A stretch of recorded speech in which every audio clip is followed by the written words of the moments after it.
Shalom, jemaat sekalian yang dikasihi Tuhan Yesus Kristus. Bagaimana kabar Anda hari ini? Senang sekali saya dapat kembali menjumpai Anda di dalam renungan hari ini, Senin 25 Juli 2022. Di dalam bulan keluarga ini, kita akan sama-sama merenungkan kebenaran firman Tuhan dengan tema bertumbuh di dalam keluarga. Bahan bacaan kita terambil dari Lukas 2 ayat 52 yang berbunyi demikian. Dan Yesus makin bertambah besar dan bertambah hikmatnya dan besarnya, dan makin dikasihi oleh Allah dan manusia. Jemaat sekalian, setiap orang tua tentu merindukan anak-anaknya akan bertumbuh normal sesuai dengan perkembangan usianya. Ketika Aneta, anak kami yang kedua, diindikasi mengalami keterlambatan pertumbuhan motorik seperti belum bisa duduk dengan tegak, memegang dua benda sekaligus, dan berbagai indikasi lainnya, kami sebagai orang tua tentu sedih dan mengupayakan berbagai cara untuk merangsang pertumbuhannya agar dapat bertumbuh sebagaimana anak-anak normal lainnya, termasuk dengan membawa dia ke terapi. Kami bersyukur saat ini Aneta sudah mengalami banyak kemajuan. Yesus pun sebagai manusia bertumbuh sesuai dengan perkembangan usianya. Memang Alkitab tidak menjelaskan bagaimana masa kecil Yesus sampai saat di mana ia menjadi rabi pada usia 30 tahun.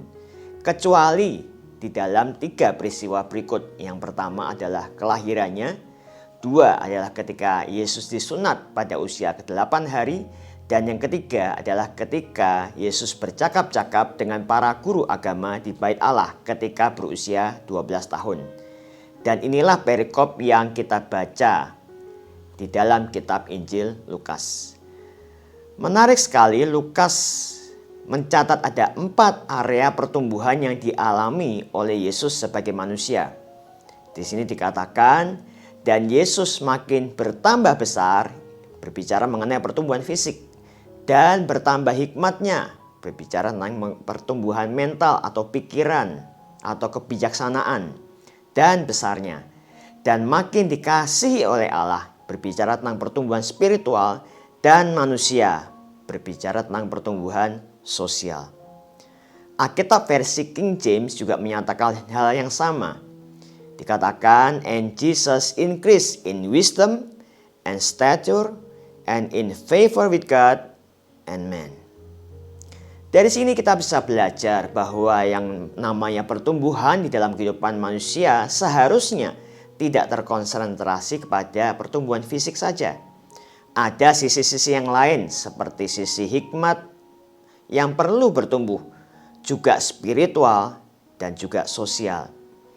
Sebagaimana Yesus bertumbuh dan dibesarkan di dalam keluarga Yusuf dan Maria yang sederhana. Keluarga adalah sarana yang Tuhan hadirkan di dalam kehidupan kita agar kita dapat bertumbuh, bukan hanya secara fisik, namun juga di dalam hikmat, di dalam spiritual, dan di dalam sosial. Melalui keluarga lah kita bisa belajar semakin dewasa di dalam hal cara berpikir. Melalui nasihat yang diberikan orang tua kita juga belajar untuk mengenal Allah melalui firman Tuhan yang diajarkan kepada kita. Juga bersosialisasi dengan anggota keluarga lainnya. Siapa yang harus bertumbuh di dalam keluarga? Tentu bukan hanya anak-anak saja. Siapapun kita, apapun peranan kita dalam keluarga, entah kita sebagai suami, istri, orang tua, anak, setiap kita perlu bertumbuh. Pertanyaannya adalah, apakah selama ini kita mengalami pertumbuhan? Apakah kita semakin berhikmat? Apakah kita semakin bertumbuh dalam spiritualitas, mengasihi Tuhan, semakin berkomitmen untuk hidup sungguh-sungguh mentaati firman Tuhan?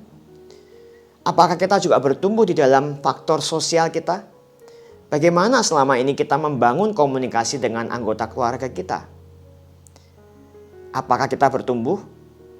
Mari coba bandingkan kondisi diri kita hari ini dengan setahun atau 2 tahun yang lalu. Apakah ada perubahan? Yesus semakin bertambah besar, hikmat, semakin disukai Allah dan manusia. Bagaimana dengan kita?